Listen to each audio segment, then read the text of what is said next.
네, 반갑습니다. 도코투셀지입니다. 저는 서울에 있고요. 다음 주에 한 열흘 정도 오사카에 가 있을 것 같아요. 그래서 오사카 고베 엑스포 좀 보러 가려고 해서 제가 태어나서 엑스포를 한 번도 본 적이 없어요.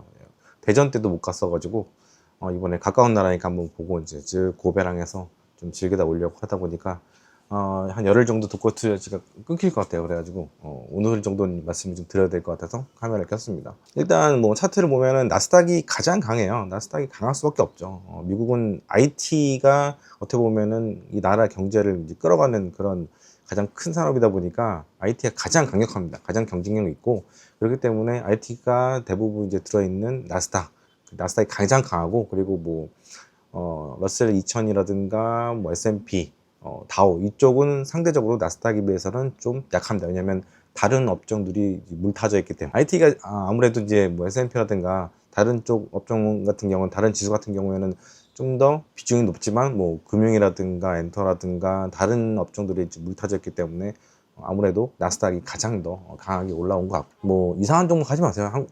미국 주식 하시면서 이상한 주식 하지 마시고 그냥 IT 주식 하시는 게 제일 좋아요. 뭐 IT의 레짐이 뭐 끊겼다, 뭐 IT가 뭐 버블이다, 뭐 별의별 얘기 있지만 미국에서 가장 성장률이 높고 그리고 이익률도 높고 여러 가지로 볼 때 뭐 재무제표 상태라든가 여러 가지로 볼 때 IT 종목들을 따라올 업종이 없습니다. 뭐 일부 어떤 특정한 종목들이 가장 빠르게 성장하거나 뭐 어떤 업종들이 좀 세게 올라오는 경우 있긴 하지만 장기적으로 볼 때는 가장 성장성이 꾸준하게 고성장이 유지되는 업종은 IT밖에 없기 때문에 제가 볼 때는 IT 그냥 하시면 됩니다. 뭐 IT 중에서도 좀 가능하면 좀 대형주 위주로 하시고요. 뭐 소형주 중 잡주 중에서 막 IT라고 하지만 뭐 까보면은 이익도 안 나고 막 이상한 종목도 많잖아요. 뭐 양자가 관련된 그런 종목들도 있고, 그런 거 하지 마세요. 그런 거는 도박입니다, 도박. 언제 회사가 망할지 몰라요. 이 적자인 회사는 가장 큰 문제가 그거예요. 아무리 주식이 올라도 적자잖아요. 그러면 회사가 고잉 컨설을 할 수가 없잖아요. 계속해서 유지가 되려면 돈을 벌어야 되는데 적자가 계속 이어지면 이 기업들이 계속해서 유지가 되겠습니까? 그렇기 때문에 여러분들의 소중한 자산이잖아요. 소중한 돈은 이상한 잡주에다가 막 튀기려고 하지 마시고 그냥 IT, 빅테크에 그냥 투자하시는 게 제일 좋습니다. 일단은 제가 이번에 주식을 좀 팔았어요. 제목이 좀 자극적인 제목을 좀 이제 올렸는데 주식을 팔았습니다. 근데 중요한 건 뭐냐면 주식을 팔아서 약간 이제 어느 정도 제가 볼 때는 적정 주가에 올라온 주식들을 좀 팔아서 좀 저평가된 종목들, 못 올라온 종목들을 좀 샀습니다. 그래서 약간의 스위칭이 좀 있었고요. 여전히 주식은 100%입니다. 아직까지는 주식이 좀 위로 올라갈 룸이 있고, 또 저평가된 종목들 같은 경우에는 좀 더 올라갈 룸이 있기 때문에 이렇게 스위칭 매매를 했고요. 벌써 제가 뭐 3월 중순부터 이제 매수를 했죠. 3월 중순쯤에 한 50% 담고 4월 초중순에 한 50% 담았는데 지금 전체 포트폴리오 수익률이 50% 넘어왔어요. 그러니까 1년 반 동안 손 빨았다는 말씀들을 많이 해주셨는데 손 빨았지만 단기적으로 이렇게 크게 안전한 수익을 냈죠. 안전한 수익을 내는 거 보면 이렇게 폭락장에서 사는 것도 괜찮은 것 같고요. 근래 들어서는 이제 나스닥이 올라오는 그 강도가 상당히 낮은데 바닥에서부터 개인들이 주식을 사서 올리는 부분이 있어요. 한 80조 정도의 개인 자금들이 들어와서 이게 올리는, 그 시장을 올리는 버팀목이 됐다고 하는데, 이 정도 수준이 올라오니까 이제 개인들 매도가 조금 나오긴 하나 봐요. 근데 개인들이 어느 정도 바닥에서부터 반등하는데 도움을 주긴 했지만 이제는 이제 기관들이 들어갈 차례거든요.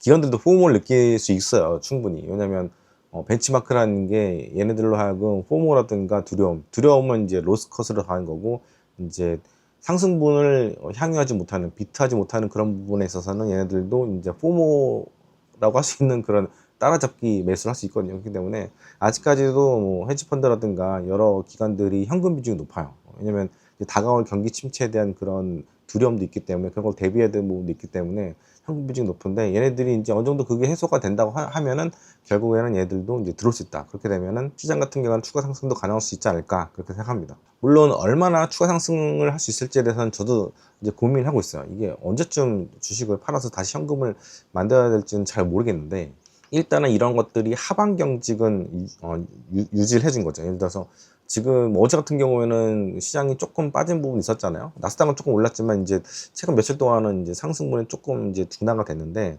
만약 이 상태에서 지수가 2, 3% 정도 빠지게 되면 스마트머니라고 할 수 있는 자산도 들어올 수도 있고, 그리고 기관들도 저가 매수 비슷하게 해서 들어올 수도 있거든요. 그렇기 때문에 지금은 어떤 현금이 많은 쪽들 같은 경우는 전 이제 주식이 100%지만 현금이 많은 쪽들은 빠지길 기다리고 있어서 현금 가지고 대기를 하고 있는 상황이거든요. 그렇기 때문에 시장이 조금 많이 올라온 상태에서 과열됐다고 생각을 해가지고 조금만 뭐 1%, 2% 정도만 빠진다고 해서 두려워가지고 막 벌벌 떨지 마시고 어느 정도 하방이 경직이 된 상태이기 때문에 좀 마음을 좀 편하게 가지시면 좋겠다 생각이 들고요. 근데 뭐 사람 성향에 따라서 다르죠. 또 기대 수익률 따라 다르기 때문에 진짜 극보수적인 분들이라고 하면은 현금을 어느 정도 만들어 놓고, 왜냐면 이제 바닥에서부터 지금까지 엄청나게 많이 올랐기 때문에 적어도 20, 30%, 40%, 50% 수익 나는 분들이 많을 거라는 생각이 들거든요. 그렇기 때문에 이런 분들 같은 경우는 욕심을 좀 버리고 현금 만들어 놓고 좀 기다려 보신 것도 저는 괜찮다고 보고요. 본인 스타일에 따라서, 본인의 기대 수익률에 따라서 주식을 하는 거지, 꼭 그 벤치마크를 비트해야겠다 이렇게 그 벤치마크 비트한다는 게 쉬운 게 아니거든요. 그렇기 때문에 그거는 펀드 매니저들도 상위 20%도 안 되는 사람들이 비트하는 거기 때문에 거기까지 그 영역은 이제 좀 프로들 영역이고, 어느 정도 내가 좀 벌었다 싶으면은 잘라놓고 아니면 현금을 좀 더 늘려놓고 기다리는 것도 저는 괜찮은 투자 방법이라고 생각합니다. 그래서 지금 상황에서 현금 만들었는데 주식이 더 올라가잖아요. 그래도 여러분 너무 자책을 하지 마세요. 이거는 나의 그 판단이고, 그리고 나는 이 시점에서 상당히 최고의 그 뭐랄까 심혈을 기울여서 낸 판단이기 때문에 그 판단에 대해서는 너무 비관하지 마시고, 또 만약에 빠지게 되면 오케이 하고 또 현금으로 주식을 사도 되는 거니까 그거는 뭐 그 상황에 따라서 이제 판단하시면 될 것 같습니다. 그렇기 때문에 너무 멘탈을 이렇게 막 이렇게 하지 마시고, 만약 이번에 하락장에서 못 샀다고 하더라도 이게 내 실력이구나, 난 여기까지구나, 그렇기 때문에 내가 더 공부를 해야겠다, 그렇게 생각하시는 게 저는 훨씬 더 좋은 투자 방법, 투자 자세라고 생각합니다. 아무튼 미중 무역전쟁 1차 2018년 때 같은 경우에는 정말 힘들었어요. 제가 미국 주식을 2017년 1월부터 하면서 지금까지 그렇게 힘들었던 적이 없었거든요. 그 뒤부터는 그렇게 힘들었던 적이 별로 없었어요. 물론 이제 팬데믹 터지기 전에 제가 뭐 빅스라든가 이렇게 숏 포지션을 갖고 있었기 때문에 그때는 팬데믹 터지기 전에는 굉장히 엄청난 버블장이었거든요. 근데 그때 힘들었던 것 빼고는 그 뒤로는 힘들었던 적이 별로 없었는데, 이번 무역전쟁 같은 경우, 2차 무역전쟁 같은 경우에는 좀 1차 때 학습 효과가 있었기 때문에 좀 더 준비를 잘했던 것도 있고, 많은 개인들도 학습 효과가 있었던 거죠. 어차피 이거는 끝이 있는 그런 터널이기 때문에 결국에는 이 터널에서 잘 주식을 좀 사서 모아놓고 좀만 견디면은 결국에는 벌 수 있다, 그런 생각들을 한 것 같아요. 지금 팬데믹 때랑 비슷하죠. 팬데믹 때는 진짜 세상이 종말이라고 해서 사람들이 죽어나가는 것 같아요. 굉장히 공포스러운 상황에서도 스마트머니 있었는데, 이번 미중 무역전쟁 2차 같은 경우에는 저 같은 사람들도 얘기했잖아요, 영상에서. 이거는 오래 갈 수는 있긴 하겠지만 결국에는 끝날 수밖에 없는 거고, 미국이 상당히 불리하기 때문에 생각보다 빨리 끝날 수도 있다, 이렇게 말씀드렸던 거고, 그리고 이제 중국도 상당히 많이 준비했기 때문에 중국한테 유리하다. 그래서 결국에는 불리한 쪽이 있게 되면은 결국에는 빨리 끝날 수밖에 없고, 만약 둘 다 불리하지 않는다면 팽팽하게 갔었겠지만, 어쨌든 간에 무역전쟁 같은 경우는 한계가 있는 무역전쟁이었었고, 그리고 1차 때와 다르게 2차 때는 다른 국가들, 동맹국이라든가 다른 국가들이 트럼프를 한번 학습했었고, 그리고 그에 대한 대비한 부분도 있었기 때문에 만만치 않게 다가올 것이다, 이렇게 말씀드렸는데, 결국에는 이렇게 세게 나오다 보니까 트럼프도 어떻게 보면 꼬리를 스스로 내려버린 그런 경우가 된 것 같아요. 그래서 뭐 지금 관세가 90일 정도 유예가 돼서 한 달 정도가 지난 상태인데, 지금 타결이 된 나라는 뭐 영국밖에 없고 한 달이 됐는데 아직까지 영국밖에 없죠. 그리고 중국 같은 경우에는 뭐 일단 유예시켜놓고 협상에 좀 들어가는 중인데, 일단은 관세부터 내려놓고 지금 쉬는 라운드 1이 끝났으니까 이제 쉬는 타이밍인데, 트럼프 자체로도 관세를 뭐 올리겠다는 얘기는, 더 올릴 그런 얘기들은 안 하고 있는 것 같고, 그리고 저번에도 말씀드렸지만 트럼프가 이번에는 말을 못 바꿔요. 왜냐면 이번에 불리하다는 거를, 미국이 불리하다는 걸 너무 많은 사람들이 알았기 때문에, 한 번 더 만약에 관세를 올린다 그러면 이제 시장 작살나는 거고, 이제 채권금리 폭발하는 거고, 이런 상황이 이제 반복이 되잖아요. 그러면 진짜 이거 뭐야, 짜증나, 이런 분위기가 될 거예요. 왜냐면 지금 관세를 올리면서 지금까지 관세를 올리면서 좋아했던 사람들은 하나도 없어요. 관세를 내리면서 싫었던 사람들도 하나도 없거든요. 그러니까 이걸 보고 깨달은 거지. 모든 사람들은 관세를 내리길 바라는구나. 그리고 월가의 전문가들이라든가 뭐 여의도라든가 금융권에 있는 사람들은 아무래도 이제 돈이, 수익률이 중요하지 정치적인 그런 고려들은 별로 안 하는 사람들이잖아요. 근데 이 사람들도 관세에 대해서는 굉장히 히스테리를 부렸단 말이에요. 그러니까 결국엔 그거예요. 주식 투자하는 사람들은 정치적인 어떤 편견에 빠지면 안 되고요. 그거는 좀 내려놓으시고 순수하게 주식 투자, 돈의 흐름, 이런 것들에 좀 집중을 하셔야 된다. 이런 것도 한번 좀 귀 기울여 보셨으면 좋겠어요. 왜냐면 이번에 제가 이런 영상을 올리면서 정말 많은 정치적으로 편견된 것들 많이 봤거든요. 특히 이제 트럼프는 좀 위대하다. 트럼프는 대단한 사람인데 니까짓 게 뭐 이런 얘기들을 하시는데, 보세요. 이번엔 트럼프가 실수했다는 거는 뭐 많이 알고 있는 거니까. 하여튼 그렇게 좀 생각해야 될 것 같다. 근데 물론 이런 게 제가 얘기한다고 해서 막 바뀌시지 않을 것 같은데, 어쨌든 정치적인 그런 판단이 들어가게 되면 결국에는 주식 투자에서는 상당히 불이익이 많다. 이 얘기를 좀 드리고 싶습니다. 아무튼 좋은 점은 딱 하나 있어요. 관세가 이제 들어오기 시작을 했잖아요. 10% 이상의 관세가 들어오면서 4월 달부터. 그러다 보니까 이제 그 세수 수입이 조금은 들어왔는데, 문제는 뭐냐면 이게 너무 작다는 거야, 작다는 거. 관세를 때려가지고 좀 유의미하게 한 1년 기준으로부터 연환선으로 볼 때 한 정체 세수의 한 5% 정도 이상씩은 들어와줘야 뭔가 조금 그래도 먹은 느낌이 있잖아요. 근데 이게 아무리 올해 이렇게 지금 이 상태를 유지한다고 하더라도 결국에는 2, 3% 수준도 안 되는 정도로 세수 수입이 될 거거든요. 그거는 지금 미국 정부 재정이 정말 안 좋은 상태인데 간에 기별도 안 가는 거거든요. 결국에는 이게 지금 이 세수 수입, 여기서부터 현금 유입부터 이제 실패를 한 거고, 지금 금리가 지금 미국 10년물 국채 금리가 뭐 4.5%까지 올라갔다가 어제 같은 경우는 좀 빠졌는데, 그렇게까지 미친 듯이 또 올라갔던 이유는 이거죠. 관세 수입을 제대로 이제 못 먹으면 이 뒤에 감세가 안 되니까. 그리고 이제 7월달, 8월달부터 셧다운 가능성이 또 높아지잖아요. 제가 다 예전부터 말씀드렸던 겁니다. 그래서 한 번 더 트럼프는 공경에 빠질 수 있을 것 같다는 생각도 들고, 그렇기 때문에 자꾸 이제 트럼프가 파월한테 금리를 내려라 해서 이제 전체적인 시장 금리를 내리려고 하지만, 문제는 그렇게 한다고 해서 내릴 수도 없는 거고, 또 이제 6월 달부터는 유의미하게 이제 인플레이션 지표들이 올라갈 수밖에 없거든요. 6월 달, 7월 달, 8월 달. 왜냐면 적어도 10% 관세는 지금 때린 상태고, 재고는 지금 이제 서서히 소모가 되고 있는데, 생각보다 미국이 그 재고들을 많이 안 쟁여놓은 것 같아요. 1분기 GDP가 마이너스 났을 정도로 엄청나게 쟁여놓은 줄 알았는데, 일부 지표들을 보면은 상당히 중국에서부터 오는 그 수입품들의 물가는 쭉 올라오고 있거든요. 그러다 보니까 참 대비도 없이 전쟁을 치렀다, 그런 생각도 사실 듭니다. 그리고 해외 기업들이 국내에다가 공장을 엄청나게 많이 지어주길 바랬지만 그것도 안 됐고, 그리고 국내 기업들도 지금 국내에다가 공장을 짓는 모습들이 잘 안 보여요. 사실은 애플이 어제 뭐 얘기 나왔었긴 했지만 인도에다가 공장을 짓잖아요. 물류망을 다 인도로 이제 돌리고, 그렇게 한 이유가 뭐겠어요? 미국에서 생산하면 경쟁력이 없어요. 이 물류 전문가라는 사람이 인도로 가는 이유가 다 있는 거죠. 그렇기 때문에 트럼프가 화가 나가지고 뭐라 한 번 했잖아요.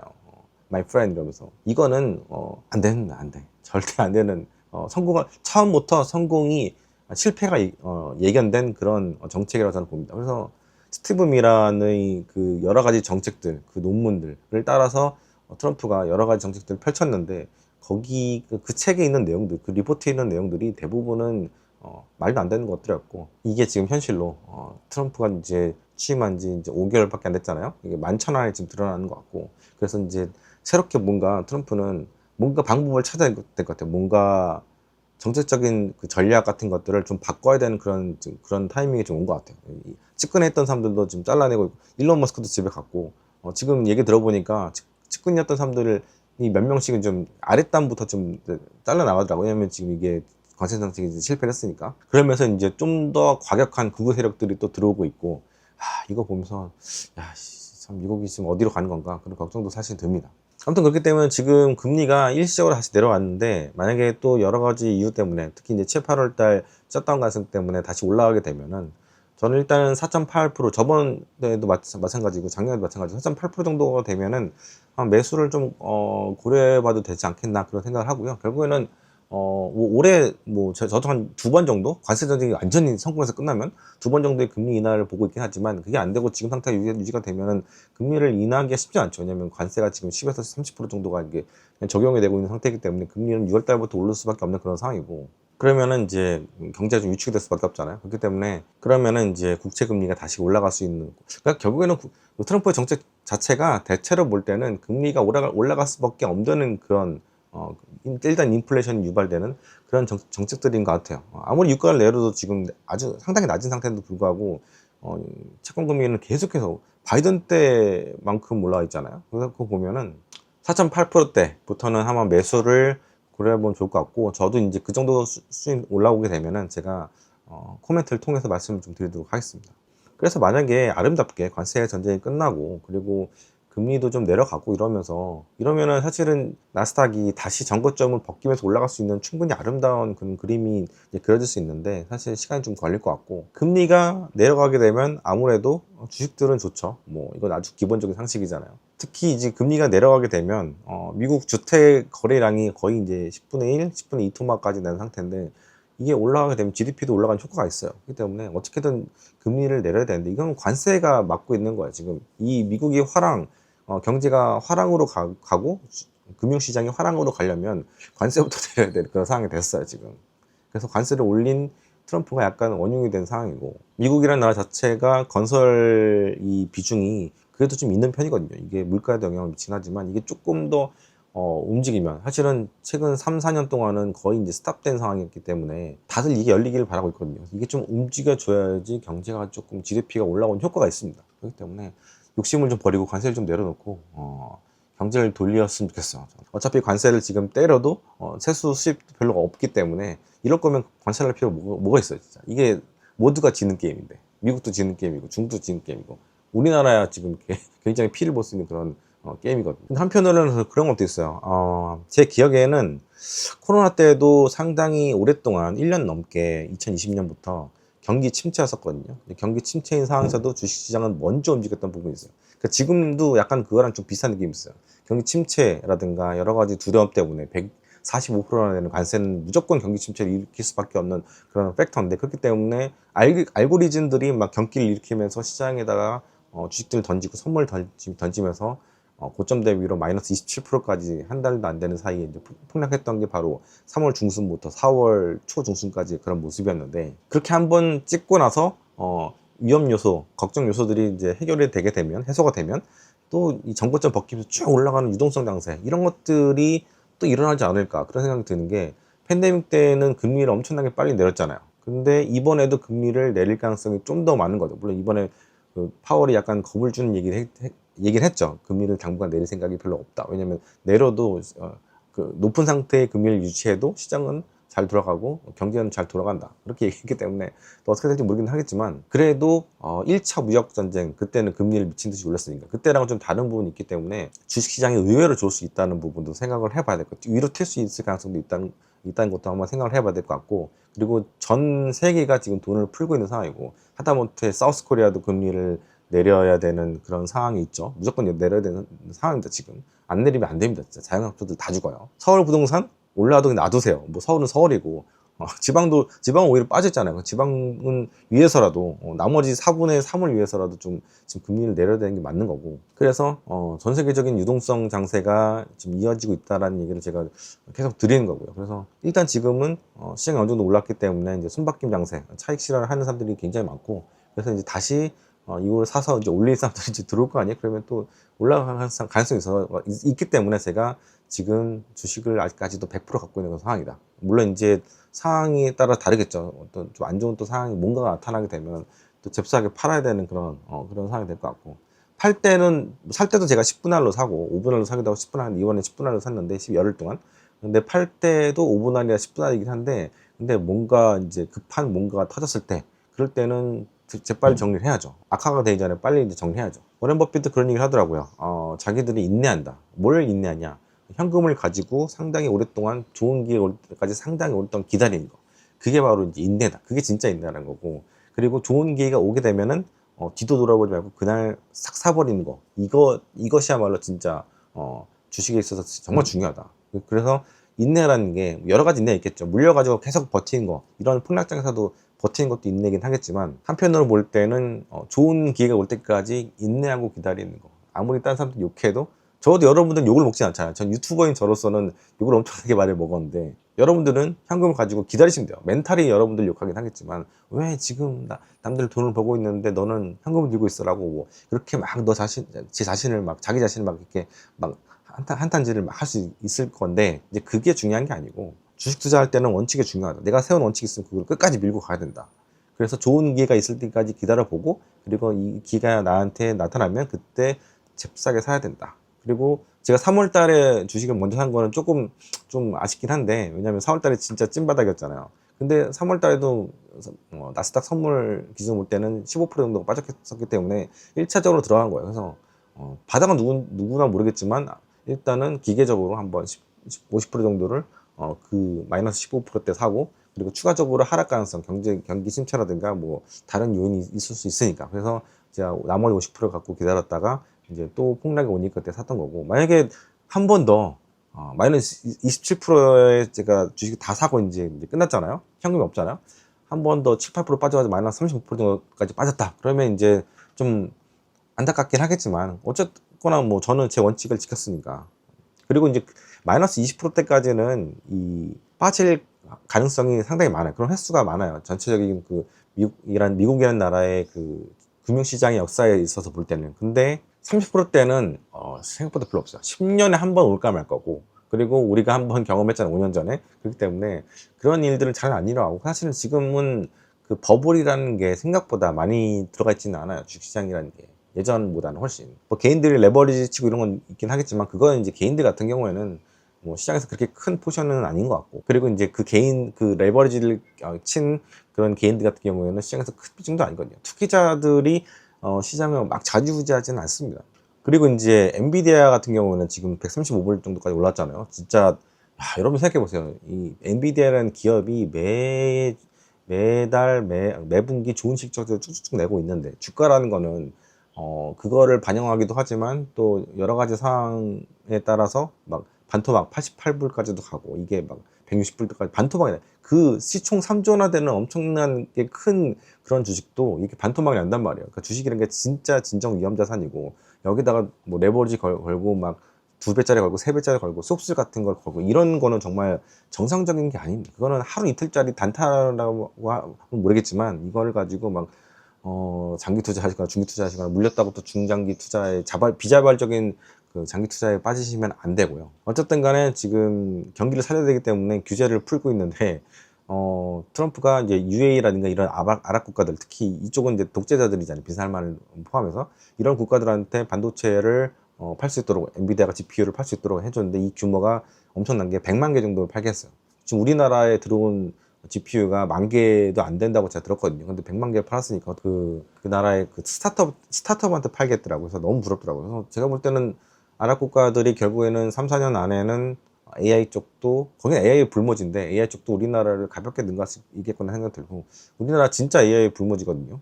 랭킹으로 뭐 10위 안에 든다고 하는데 1년, 2년, 3년 지나면 결국엔 GPU가 제일 중요한데, GPU가 없어요, 우리나라에. 그리고 GPU를 가지고 그 병렬 연결을 해가지고 그걸 이제 제대로 돌릴 수 있는 그런 주체들도 없고, 일단 우리나라는 IT 기업이 제대로 된 게 없어요. 글로벌 IT 기업 없고 다 로컬 기업들이고, 그러다 보니까 영세성이 너무 크고, 그래서 영세적이다 보니까 글로벌적인 그런 AI 서비스를 할 수 있는 기업도 없고, 그래서 참 안타깝습니다. AI에서 이렇게 굉장히 뒤처지는 그런 나라가 돼버린 것 같아서 미리 안타깝고, 그에 비해서 옆에 있는 중국 같은 경우는 진짜 미쳤죠. 거의 실적들 나온 거 보면은 이런 기업들이 매출이 30-40%씩 뛰고 올라가고 있고, 사상 최고치를 경신하고 있는데, 이게 중국이라는, 우리가 무시하고 있는 중국이라는 나라랑 지금 사우스 코리아랑 지금 너무 달라요. 경기는 둘 다 안 좋은데 첨단 산업들 같은 경우는 계속해서 옆쪽에서 치면서 올라가고 있고, 여기는 뭔가 지금 희망이 없어. 지금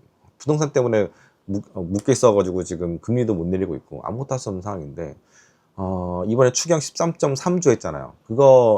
그나마 그거라도 하는데, 그게 경제 GDP를 올리는 효과는 0.1%밖에 안 된다고 하는 총재가 얘기했을 정도니까, 이거 해봤자 10조 정도 풀어봤자 뭐 되는 게 뭐가 있겠어요. 근데 제가 그런 데이터를 봤어요. 외국인 100만 명이 우리나라에 여행을 오잖아요. 그러면은 걔들이 얼마 쓰지? 3조 정도 쓴다. 3조. 1,000만 명이 오게 되면은 30조 쓰는 30조.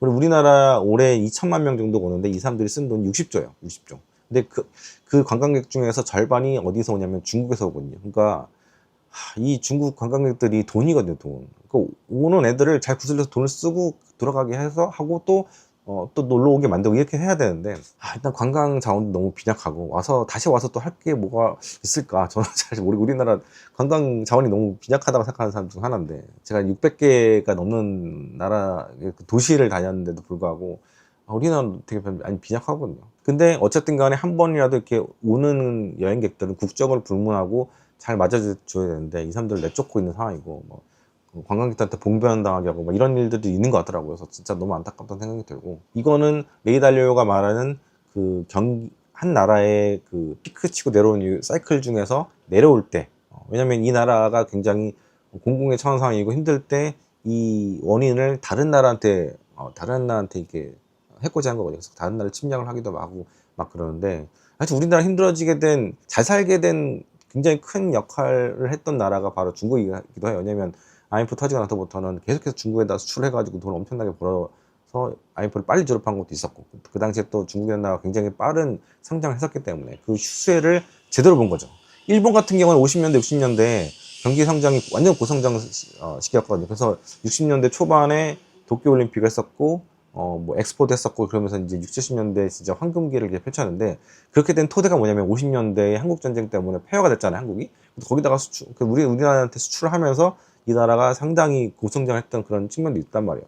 우리나라 그 당시에 완전 재건을 해야 되는 상황이었기 때문에. 근데 이제 근래 들어서는 이제 77년쯤부터 해서는 뭔가 중국의 나라가 뭔가를 좀 자립시키면서, 그때 이제 미중무역 전쟁이 스물스물 올라오는 시기였거든요. 그래서 한국에 대한 수입이 점점점 줄어들었었고, 그래서 결국에는 지금은 대중무역 적자를 작년에 한번 경험했었잖아요. 올해는 좀 흑자가 조금 있는 것 같은데, 근데 이것도 내년 되면 어떻게 될지 모른단 말이에요. 이게 반도체를 포함을 해서 여러 분야에서 한국으로부터 대체 수입 효과를 만들기 위해서 부단하게 지금 노력하고 있는 상황이다 보니까, 특히 중국 반도체 기업들이 올해 보면은 SMIC 같은 경우에는 D램 부분에 있어서 이제 3위까지 올라온대요. 1위가 삼성전자, 2위가 하이닉스, 원래 3위가 마이크론이었는데 이거를 올해 SMIC가 제치더라고요.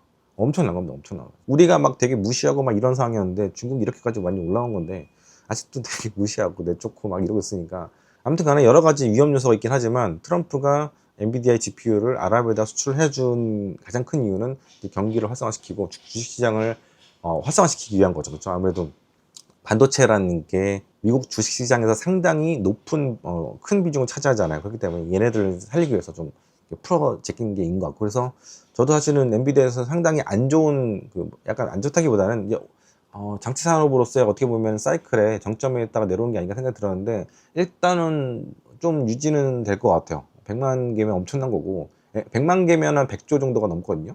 100 몇십 조 정도 되는데, 이 매출이 추가가 된다고 하면은 엔비디아는 조금 더 뭐랄까 피크를 좀 더 길게 가져갈 수 있는 것 같고, 그래서 나스닥 같은 경우에도 조금 더 상방으로 갈 수 있는 그런 토대가 되는 그런 건 것 같아요. 그래서 그렇게 막 지금 올해 미국 주식시장을 굉장히 뭐 비관적으로 보실 필요는 없다, 그렇게 이야기를 좀 드리고 싶습니다. 네, 오늘 이렇게 짧게 이야기 드리고요. 일본 가서도 상황이 되면은 영상으로 여러분께 인사를 드리도록 하겠습니다. 제가 요즘 너무 바쁘고요. 책 쓰느라 너무 바쁘고 손가락이 너무 아파가지고 여행 영상도 못 올리고 이 투자 영상도 못 올리는데, 제가 단톡방 운영하는 거 아시잖아요. 단톡방에 오시면은 제가 뉴스는 계속 올리고 있어요. 저도 이제 시장을 보고 있긴 하기 때문에 그런 거 관련된 그런 뭐 기사라든가 자료라든가 또 저의 코멘트들을 단톡방에서 이야기하고 있거든요. 그래서 여기 가입 버튼을 누르시면은 들어오셔가지고 같이 쉐어할 수 있습니다. 그래서 거기서 또 이제 영상으로 제가 올해는 잘 못 찾아뵐 것 같아요. 안타깝지만 책을 사야 되기 때문에. 그래서 단톡방에서 이제 뵐 수 있는 분들은 뵀으면 좋겠습니다. 예, 감사합니다.